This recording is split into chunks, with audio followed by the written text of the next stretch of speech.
ఎన్టీఆర్ గారి నాయకత్వ లక్షణాలు వాళ్ళకి వచ్చినాయా? రాలేదు.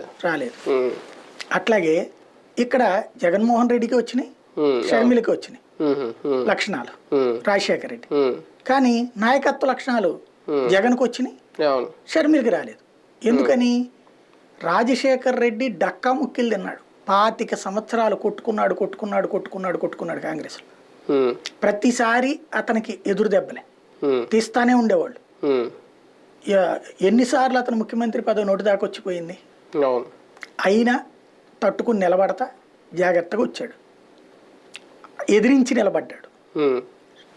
కోట్ల విజయభాస్కర్ రెడ్డికి లొంగిపోలా, నేదురుమల్లి జనార్దన్ రెడ్డికి లొంగిపోలా, మర్రి చెన్నారెడ్డికి లొంగిపోలా, ఎవ్వరికి లొంగిపోలా.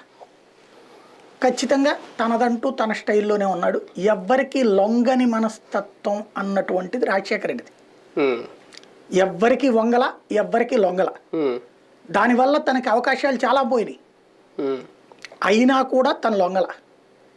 ఆ కరెక్ట్ లక్షణం జగన్మోహన్ రెడ్డికి వచ్చింది. తను ఎవరికైనా లొంగాడా?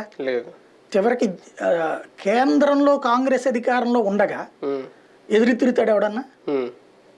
వాళ్ళు వద్దన్నప్పుడు సైలెంట్గా ఉండేసేసి వాళ్ళు ఇచ్చిన పదవి తీసుకుని నేదురుమల్లి జనార్దన్ రెడ్డి గారి అబ్బాయి, మర్రి చెన్నారెడ్డి గారి అబ్బాయి, లేకపోతే అతని పేరు కోట్ల విజయభాస్కర్ రెడ్డి గారి అబ్బాయి, ఇట్లాగే మిగిలేవాడుగా. కానీ తను చెయ్యాలనుకున్నది చేశాడు. ఆ